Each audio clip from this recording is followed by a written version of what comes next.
qaybteena labaad ee baaritaanka laga sameeyay sidii loo daaqaadi lahaa dadkii ka dambeeyay dilkii Rafiiq al-Hariri waxaanu si weyn ugu eegi doonaa sida go'aankii maxkamadda adduunku u saameeyay xukuumadda Lubnaan iyo sababta keentay in Saad al-Hariri uu dib uga noqdo go'aankiisii ahaa in Suuriya ay dishay aabihii Rafiiq al-Hariri haddaba inkastoo gudoomiyihii baarayaasha caalamiga ah Mr David Mills si rasmi ah uga tagay Lubnaan markii loo baqay ammaanka noloshiisa ayaa haddana baaritaankii laga waday dilkii Rafiiq al-Hariri waxa uu ahaa mid sii soconayay waxaana la soo magacaabay baadho cusub oo madax ka noqonayay guddida xaqiiqo raadinta qaramada midoobay ee baarayay dilkaasi baadhahan cusub oo qaaday nahji ka duwan kii David Mills waxaana bishii September 2009 oo laga qaaday oo la sii daayay afartii generaal ee tuunku saarnaa kadib markii la waayay wax cadayma oo lagu kalsoonaan karo oo muujinaya inay qayb ku lahaayeen dhacdadaasi General Ali al-Haaji oo kamid ahaa generaaladii la sii daayay waxa uu ku adkaystay inaanu haba yaraatee qayb ku lahayn xadgudubkaasi laakiin waxa uu aaminsan yahay inuu garanayo cidda dishay Rafiiq al-Hariri generaalka waxaynu hor dhignay su'aal ku saabsan yaa dilay Rafiiq al-Hariri من قتل رفيق الحريري الأنظار وين بتروح إذا أنت محقق وعم تحقق يعني بقول لك inaad weydiiso taas waxay ka hagaagsan tahay inaad baadhihii caalamiga ah weydiisaan waana shay iska cad waxa la sameeyay dambi weyn oo la xiriira waxyaabaha ku gadaaman madaqada la wada garanayo maxaa dariiq muuqda loo raaci waayay ma waxaad u jeedaa shabakada al-Qaa'ida aniga ayaad weli su'aashaasi ugu soo celcelinaysaa anna waxaan leeyahay mar kale wax qarsooni ma jiraan intii aynu barnaamijkeena qaybtiisa labaad ku dhex jirno waxa taagan oo sii socon doonta su'aasha ah yaa dilay Rafiiq al-Hariri waraysi laga qaaday Saad al-Hariri sanadkii 2009 waxa uu muuqday mid aan shaki kaga jirin cidii dishay aabihii Rafiiq al-Hariri لم يكن عنده شك اللي قتل رفيق الحريري هو شكي مصر ناقيت دي شيء رفيق الحريري ونظام كسوريا وحانو أها شخص بري مجيدة أو عربية دحدحادنا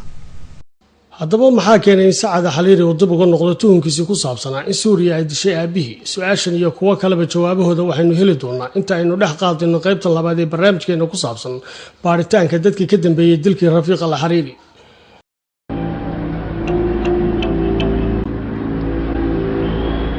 Lubnaan waxa ka bilaabmay xaalad fuula ah kadib markii xukuumadda cusbeed ee Fuad Sinyura ay haysay hoggaanka dalkaasi shaqaqooyinkan oo ka bilaabmay aydaadii iyo soo dhaweyntii xukuumadda Lubnaan ee go'aankii maxkamadda adduunku ka soo saartay dilkii Rafiiq al-Hariri kaasoo eedda dusha ka saarayay afar ka mid ah xubnaha Xisbullah waxa iscasilay 6 wasiir oo ka soo jeeday daa'ifada Shiicada kana mid ah xukuumadda taageerayaasha Xisbullahna waxay bilaabeen rabshado saameeyay dalka oo dhan kuwaas oo markii dambe isu bedelay dagaal gacan ka hadala وكان علي الحاج حسن وكمل هوجانك حزب الله نحن عندما لم يستجب لمطلبنا في تشكيل حكومة وحدة وطنية markiina laga diiday dalabkayagii ahaa in xukuumadda midnimo qaran la sameeyo waxaanu u soo baxnay sharci anagoo mudaharaadayna baaritaanadii qaramada midoobay ka sameysay dilkaasi waxaa laga soo saaray warbixino tilmaamay in hay'adda sirdoonka ee Lubnaan iyo Suuriya ay la kulahaayeen mashaqadaasi isla markaana mas'uul sare oo Suuriyaan ah ayaa daaha dabadiisa ka taagnaayeen howlgalkii lagu qaarijiyay Rafiiq al-Hariri إلى النتيجة أن الدافع كان سياسيا natiijadii aan hawsha kaga tagay iyo halkay xilliga wax mariyeen waxay ahayd in sababta keentay in la dilo Rafiiq al-Hariri ay ahayd arin siyaasadeed wayna inagu adag tahay inaynu nidhaahno dilkaasi waxa uu dhacay iyadoo aanay waxba kala socon sirdoonka Lubnaan iyo ka Suuriya inagoo ka dhadagsan saameynta ay Suuriya xilligaasi ku lahayd gudaha Lubnaan mucaaradkii xilliga ee Lubnaan iyo xukuumadda Suuriya waxay si adag u beeniyeen eedeymaha ka yimid qaramada midoobay iyo maxkamadda adduunka waxaana guud ahaan wadooyinka caasimadda Beirut xiray dhalinyaro ka tirsan safafka ururka Xisbullah kuwaas oo doonaya inay ku khasbaan inay sacasisho xukuumadda Fuad Sinyura ee sunni la halmaalka سيد جننوني خطفوا مدينة يعني إنه وين بتصير هاي بأي بلد العالم لك حق تاخذي وسط مدينة اقتصاد ويفتوبين مقالة waxay ahayd arin aan habooneen in la xiro bartamaha magaalada caasimadda ah oo ah magaalo ganacsi iyo baayac mushtar falkoodu ma ahayn mid ilbaxnimada maanta jirta la jaan qaadaya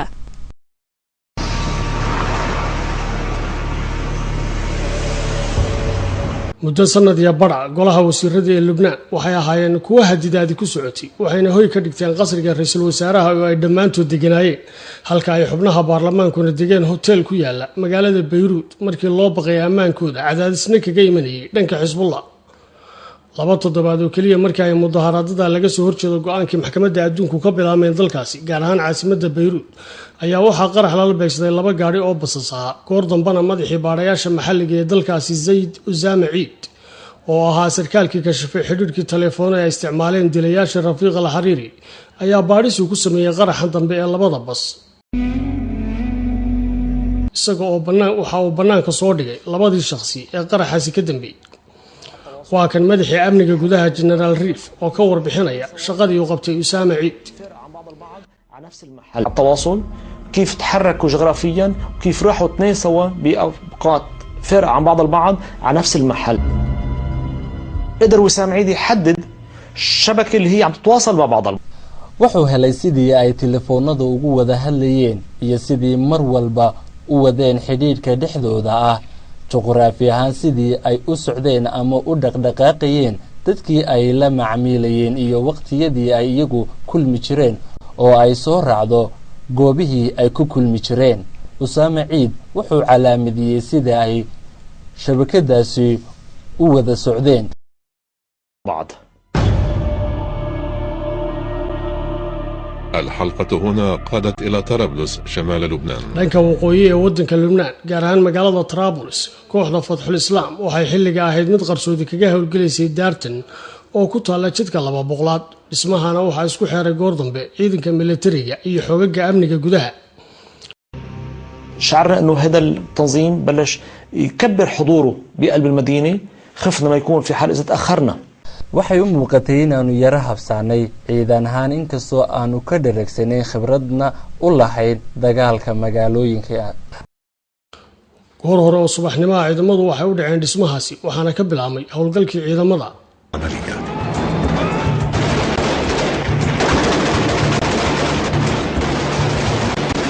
muddo saacada ka bacdi ciidamadu waxay soo gabagabeeyeen howlgalkii halka ka socday waxaana gacanta lagu soo dhigay afar ka mid ah xubnihii jamhadda Fathul Islam inkastoo saraakiisha sare ciidamadu ay rumaysnaayeen in dagaal la galo jamhaddaasi uu yahay mid maraya maraaxilkiisii bilowga ah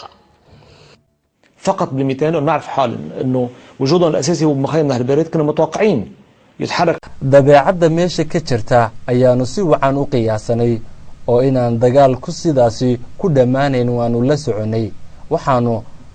aanu filaynay in awood kooxda Fathul Islam ay ku sugan tahay gudaha xerada qaxoontiga ee Naharul Barid taasina mid aanu filaynay ayay ahayd xerada qaxoontiga ee Naharul Barid waxay dhacdaa qiyaastii 16 kilomitir waqooyiga magaalada Trabulus tan iyo sanadkii 1949 waxay xeradaasi hooy u ahayd in ka badan 30,000 oo qoys iyo dadkii ka farcamay waxayna qayb ka yihiin dadkii ay dhibaatadu ka soo gaadhay aasaaskii dawladda Israa'iil ee sanadkii 1948 kaasoo keenay inay ka haajiraan dhulkoodii xubno ka tirsan dhaqdhaqaaqa Fathul Islam ayaa saldhig qarsoodi ah waxay xilliga ka dhigteen xerada Kamal Mudhi waa sarkaalka Lubnaan u fadhiyay ururka xoreynta Falastiin isla markaana qaabilsanaa arrimaha qaxootiyada فلسطينية أخرى موجودة منها فتح ومنها حماس ومنها الجبهة الشعبية والجبهة الديمقراطية وكل الفصائل موجودين وأبلغونا بأن هناك عناصر غريبة تدخل إلى waxaanu leenahay howlwadeeno abaabulan oo ka howlgeliyay xeryaha qaxoontiyada lana socday xaaladda dadka halkaa ku jira waxaa xerada ku sugnaa xubno ka tirsan jabhadda xoreynta Falastiin kuwa ku abtirsanaya ururka Xamaas iyo jabhadda dimuqraadiyiinta Falastiin kulligood waxay maamulkayga ku wargelinayeen in xerada qaxoontiga ay ku soo kordhiyaan dad qariib ah oo aan la garanayn المخيم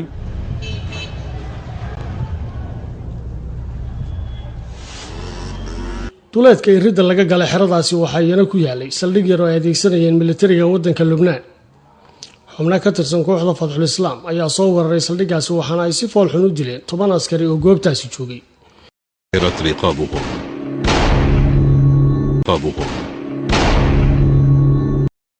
intaa wixii ka dambeeyayna militariga wadanku waxay galeen dagaal dhab ah oo ay cagta ku marinayaan xeradaasi qaxootiga si ay uga saaraan maleeshiyada ee gabaadka ka dhiganaysay milatarigu waxay xerada ku garaaceen qoryaha madaafiicda ee ku rakiban gawaadhida taangiyada iyadoo ay dhinac socotay howlgal dadka rayidka lagaga banaynayay xeradaasi si loo yareeyo waxyeelada soo gaari karta. نحمي البلد.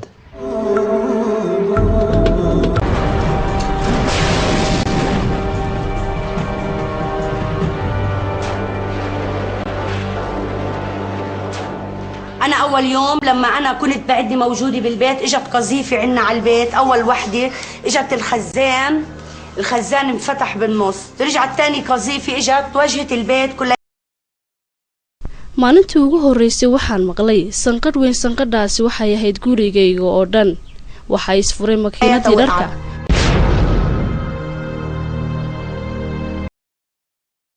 ma haysto cunto, biyo,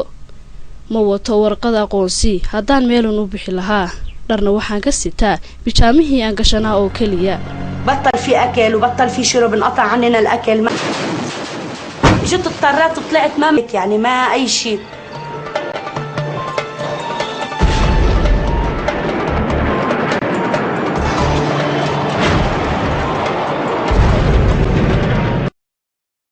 milatariga Lubnaan waxay soo gabagabeeyeen dagaalkoodii waxaana meesha laga saaray kooxda Fadxul Islaam halka sidoo kalena ay howlgalka ku dhinteen ugu yaraan 400 oo ruux oo ka mid ahaa dadkii qaxootiga ah ee ku noolaa xerada Nahrul Barid. xeradaasi oo dambas dabaysha raacaya ka hadhay dhismayaasheedii. howlgalkaasina waxa uu ismaamulkii Falastiiniinta xilliga ku ahaa tijaabo aad u qadhaadheed. waa kan mar kale wakiilkii ismaamulka Falastiiniinta ee xeryaha qaxootiga. أنت ترى شعبك يموت وتشكر الجيش. psychology ahaan way nagu adkayd ogolaanshahaygii in ciidamada Lubnaan galaan xeradaasi waxayna ahayd arrin aan sahlanayn in aanu howlgal ka bacdi u mahadnaqno milatariga haddana dhanka kale aanu ka murugoono dadkayagii wax gaadheen. ra'iisul wasaarihii xilligaasi dalka Lubnaan Fuad Zinyura waxa uu howlgalkii xeradaasi kadib warqad u qoray xogayihii guud ee qaramada midoobay Ban Ki-moon isagoo warqadiisa ku sheegay inuu jiro qorsho ay dawladda Suuriya ku khalkhalinaysay deganaanshaha iyo xasiloonida dalkiisa isla markaana uu jiro xidhiidh ka dhaxeeya kooxda Fadxul Islaam iyo hay'adaha ammaanka ee waddanka Suuriya. شعرت أن هناك تحديا حقيقيا وأن هناك من يحاول أن يأخذ البلد نحو انفراط عقده. waxaanu dareennay inuu jiro iska horimaad adag oo dawladayada lagu hayo. waxaanu aaminay inay dhinacyo kale wadaan ee waddankayaga ay ku celiyaan axdigii kala qoqobka kuwaasi oo doonayay inay gudaha Lubnaan ka dhisaan imaaraad kale. Suuriyana dhankeeda waxay si weyn u beenisay eedamaha ka yimid ra'iisul wasaare Fuad Zinyura iyadoo Suuriyiintu sheegeen inay jabhadda Fadxul Islaam u aqoonsan yihiin koox argagixiso ah oo khatar ku ah amniga Suuriya iyo ka gobolkaba. waa kan Cimaad Mustafa safiirka Mareykanka u fadhiya magaalada Washington. الحكومة السورية لا تعتبر تنظيم فتح الإسلام تنظيما خارجا عن القانون فحسب، بل هي وبشكل فعال جدا وقوي جدا تطارد أعضائه وتعتقلهم وتقدمهم للمحاكمات. ولدينا الآن في السجون السورية العشرات والعشرات من أعضاء تنظيم سوريا وما هيستو كليا أرجحيس أورور كفتح الإسلام، لكن وأورور أي دجال كهيسو قاركود كتيران حبسية ودنكا، وأنا أورور أرجحيس أو دنبيلا تنظيم فتح الإسلام الذي نعتبره تنظيم إرهابي وإجرامي. dhanka kalena xeradii qaxootiga ee dagaalku ka dhacay waxaa soo booqday wakiilka ururka xoreynta Falastiin u joogay dalka Lubnaan Kamal bin Hatta isagoo ka qayb galay aroos laga dhex sameeyay dhismayaasha xeradaasi oo guud ahaantood ku burburtay dagaalkii ka dhacay iyadoo dadkii halkaa deganaana ay dhaafeen wax kasta oo gacmahooda ku jiray. يقيمون حفل زفاف.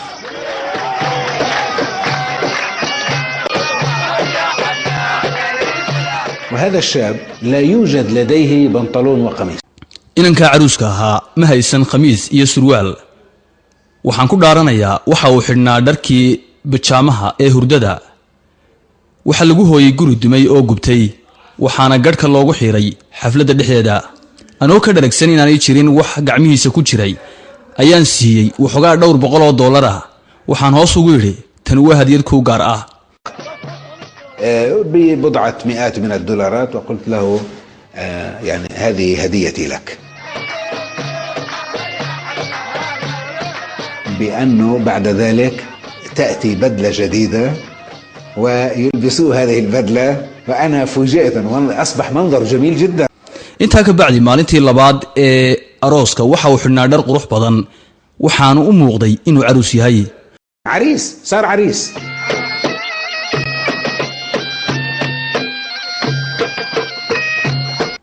jenaraal francois alxaaj abaanduulihii ciidamada lubnaan ee ka dagaalamay xerada nahrulbaarid waa la dilay isla maalmihii uu dagaalkaasi dhammaadayba.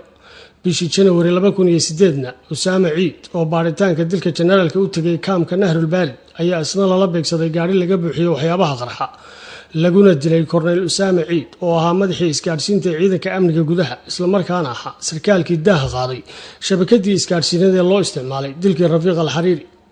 wakiilkii falastiiniinta u jooga lubnaan kamaal bin xata ayaa ka hadlay waxa ay hadda kadib ka yeeli doonaan kooxaha hubaysan ee saldhigga ka dhiganaya xerada nahrulbaarid. إرهابيين إلى المخيمات، وبالتالي نحن نتحمل مسؤوليتنا بقوة الآن تجاه بقية المخيمات، لكن أنا في قلبي جرح دائم. uma ogolaan doono kooxna inay soo galaan gudaha xeryaha qaxoontiga ee dadkayagu ku jiraan, weliba waxaan ku hor istaagayaa si xoog leh taas oo ah maslaxadda amni ee shacabkayaga falastiiniinta ah ee xeryaha ku jira, laakiin qalbigayagu marnaba kama bogsan doono dhaawaca gaadhay kaasoo magaciisu yahay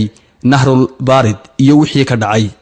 waraysigaasi oo laga qaaday bishii Sebtembar 2009 waxa uu ahaa kii ugu dambeeyay uu saxaafadda siiyo Kamaal bin Xata, waxaana isaga laftiisa 2 toddobaad oo kaliya ka bacdi lagu dilay qarax la soo saaray gaari yar, mana jirin cid loo xiray dilkiisa ama dhinac lagu eedeeyay.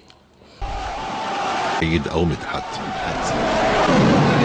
ururka xisbillah waxay sii wadeen mudaharaadadiisii xambaarsanaa rabshadaha iyadoo dhibaatooyin badan ay ka dhasheen rabshadahaasi siyaasadii wadankuna u kala qaybsantay sunni iyo shiico. هولندا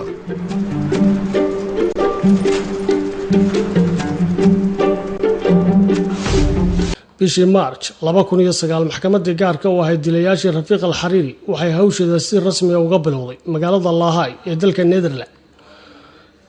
xabsi dheeraad oo ka dhalatay dilalka xidhiidhka ee gudaha Lubnaan loogu geysanayo dadkii ka howlgalay baaritaanadii dilkii Xariiri ayaa shaqadii maxkamadda gaarka ee qaramada midoobay loo aamini waayay inay ku sii shaqeyso xarunta maxkamadda adduunka ee magaalada Lahay, waxaana si ku meel gaar ah ay maxkamadda gaarka ee hawsheeda uga sii wadatay dhismo ay leedahay hay'adda sirdoonka ee wadankaas. xeerilaaliyihii guud ee maxkamaddaasi Daniel Bain waxa uu ka dhex shaqeynayaa xaruntaasi sirdoonka dhexdeeda iyadoo ay ilaalada ammaanku ku wareegsan yihiin habeen iyo maalinba.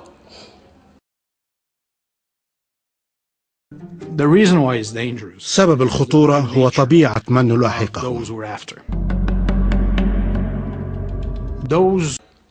sababta hawsheeda khatarta ka dhigtay waxay ahayd dabeecadaha ay yeelan karaan dadka aanu daba joogno oo ah dad xifradlayaal ah, tababar ah. taa waxa kaaga filan eeg weerarada ay gudaha Lubnaan ka sameynayaan iyo natiijooyinka ka soo baxay. maxkamadduna waxa ay diyaarisay liiskooda. sanada kadib markii la waday baaritaanada noocaasi ah ee lagu waday dilkii Rafiiq al-Xariiri, maxkamadda gaarkeeda qaramada midoobay u dhistay waxay soo bandhigtay ilaa 10,000 oo cadeymood oo dambiye la xiriira dhacdadaasi ah, iyadoo su'aalo la weydiiyay in ka badan ilaa 1,200 oo ruux. baaritaanka sidoo kale waxaa lagu sheegay in sarkaal ka tirsanaa xisbullah oo lagu magacaabo Saliim Cayaash oo isku soo dubariday qaraxyadii saarnaa gaadhigii nooca Dayna Mitsubishi ee soo istaagay goobtii lagu dilay Rafiiq al-Xariiri kadibna qaraxu dhacay. xilli ay warbaahinta reer galbeedka qaarkeed baahisay in Cimaad Muqni oo ah sarkaal ka tirsan ururka xisbullah uu yahay ninka diyaariyay howlgalkii lagu dilay Rafiiq al-Xariiri. Cimaad Muqni waxaa muddo dheer lala xiriirinaya howlgalle argagixiso sida ay dalalka reer galbeedku ku tilmaameen, waxaana raadinaysay inta badan hay'adaha ammaanka ee wadamada galbeedka iyo weliba garsoorka dalka Kuwait. laakiin ururka xisbullah waxa uu Cimaad Muqni u arkayay haliyay wadani ah. waa kan mar kale sarkaalkii ka tirsanaa xisbullah Xuseen Al-Xaaji Xasan oo inoo sifeynaya sida ay ururkoodu u arkayeen Cimaad Muqni. حزب الله رأيا مخالفا. في حياته العادية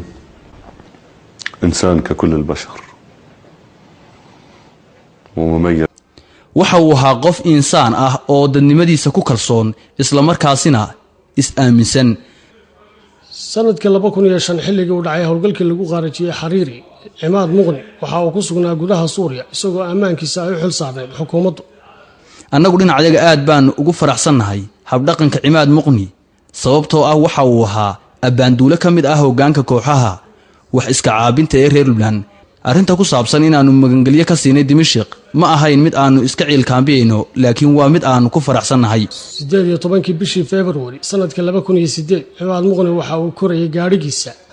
markii uu ka soo baxay xaflad ka dhacday xarun dugsi quraan oo ay Iiraan ku leedahay magaalada Dimashq. xafladaasi oo lagu xusayay munaasabadda 29 guuradii ka soo wareegtay aasaaska kacaanka Islaamiga ee Jamhuuriyadda Iiraan. waxyaabaha qarxa oo lagu sii rakibay gaadhiga intii uu ku jiray xafladda ayaa keentay inuu gaadhigu qarxo halkaana uu ku dhinto Cimaad Muqni. waxaana aaskiisa ka qayb galay kumanaan ruux oo gadoodsan oo uu helinayay wasiirka arrimaha dibadda ee dalka Iiraan oo isna soo xaadiray munaasabadda aaska. أثره الكبير.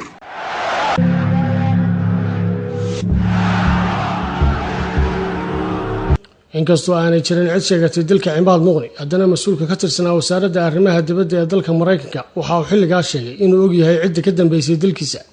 يعرف من وراء العملية. ra'yigayga gaar ahaan waxa aan odhan lahaa Cimaad Muqni waxaa dishay dowladda Israa'iil oo ka dhigaysay fariin ay Suuriya u sheegayso inay Israa'iil awood basaasnimo u leedahay in ay hawl ka qabato gudaha Suuriya walibana gaar ahaan shakhsiyaadka ay Suuriya magangelyo siiso. dhankooda Xisbullah waxay soo bandhigeen warbixin dheer oo ay ku sheegeen inay tahay baaritaankii xisbigoodu sida gaarka ah uga sameeyay dhacdadii ku saabsan ee dilkii Rafiiq al-Xariiri. 9 bishii August 2010 Sheekh Xasan Nasrullah gudoomiyaha ururka Xisbullah waxa uu soo bandhigay warbixin fiidiyo oo uu ku sharaxay inay tahay mid soo ururinteeda waqti badan loo horay isla markaana tilmaamaysa in diyaarad military oo Israa'iil leedahay dusha kala socotay raxanta gaadiidka ay watay Rafiiq al-Xariiri markii la qarxinayay. markii la gaaray xilligii xagaaga ee sanadka 2010 Sheekh Xasan Nasrullah waxa uu soo gudbiyay warbixintii baaritaanadooda وتحضيري لعملية تنفيذ فالمشاهد وستلاحظون وأنتم تشاهدون أيضا أن المكان الذي يتم waxaanu haynaa muuqaallo caddaynaya in diyaarado ay leeyihiin cadowga Israa'iil ay dusha kala socdeen gaadiidka uu saarnaa Rafiiq al-Xariiri. waxaad daawan doontaan sida ay hadba dhinac ay uga muuqanayaan gaadiidka iyo hanaanka dusha loogala socday. hadda aynu wada daawanno markaynu intaasi si wacan uga boganno una fahanno waxay inoo saamaxaysaa in aynu fulinta falkaasi dusha ka saarno cadowga Israa'iil. معرفة من قتل والده. sanadkii 2009 Saad al-Xariiri wax shaki kagama jirin sida aynu hore u soo sheegnay cidii dishay aabihi. doorashooyinkii baarlamaan ee dhacay sanadkii 2009 waxay xafiiska keeneen Saad al-Xariiri oo ra'iisul wasaare ka noqday dalka Lubnaan markii xisbigiisii 14 Maarch ay guul ka soo hooyeen doorashooyinkaasi waxaana uu culays kala kulmay ururka Xisbullah iyo dalka la xulafada ah ee Suuriya. guushaasina waxay Saad al-Xariiri ka bedeshay mowqifkiisii uu ku taagnaa cidii dishay aabihi Rafiiq al-Xariiri bishii September 2010. waraysi uu Saad al-Xariiri siiyay wargeyska Sharqul Awsat waxa uu ku yaabiyay dhammaan dadkii la socday xaaladda gobolkaas isagoo Saad al-Xariiri wargeyska u sheegay in sanadkii 2009 uu ku degdegay tuunkii uu Suuriya ku eedeeyay inay ka dambeeyeen dilkii aabihi. xilligaana Xisbullah waxay ku sii adkaysanayeen in aanay haba yaraatay wax luga ku lahayn dilkii Rafiiq al-Xariiri. المتحدة وإسرائيل. أولا أنا أطالب كل مسؤول في لبنان وكل مواطن في لبنان بمقاطعة ugu horeyn waxa aan halkan ka dalbanaynaa mas'uul kasta oo reer Lubnaan ah iyo muwaadin kasta oo Lubnaan u dhashay in la diido baarayaasha dibadda laga soo dirayo. bishii January 2010 waxaa burburay xukuumaddii wadaaggeeda uu hogaaminayay Saad al-Xariiri kadib markii guul laga gaari waayay dhexdhexaadin ay Sacuudigu wadeen. ra'iisul wasaare ku meel gaarana waxaa loo magacaabay Najib Mikati. tallaabadaasi oo loo arkay mid guul u ahayd ururka Xisbullah halka taageerayaasha Saad al-Xariirna ay bilaabeen banaabaxyo rabshado wata. dhankiisana ra'iisul wasaare Najib Mikati uu magacaabay xukuumadda ay aqlabiyadda leeyihiin Xisbullah. Saad al-Xariirna waxa uu noqday hogaamiyaha mucaaradka.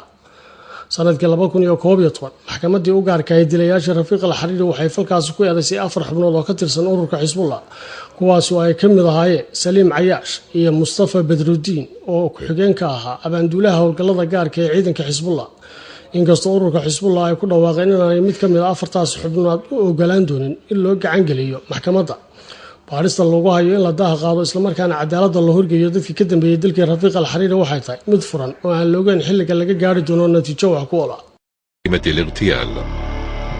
نحن طبعا عم نشتغل على قاعدة أن لا نحوج الحكومة ولا